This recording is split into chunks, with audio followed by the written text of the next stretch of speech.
Ito mga kwento ay video courtesy po tayo kay Quadwalas, it's my boy.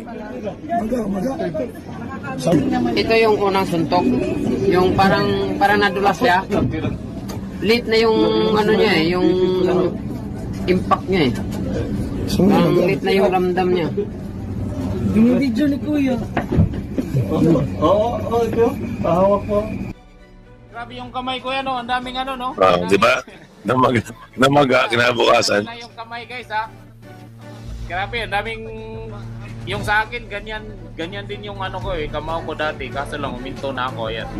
Malaki din yan. Yung sa mga boxer, malaki din yung dito. Pero kay Utol talaga, grabe. Kasi, pag ano yan si Utol, pag ano yan, body, magsuntok ba sa mga ano ba, pansimbag. Nako, magugulat ka talaga kasi sinasabi mo sa akin pag sumuntok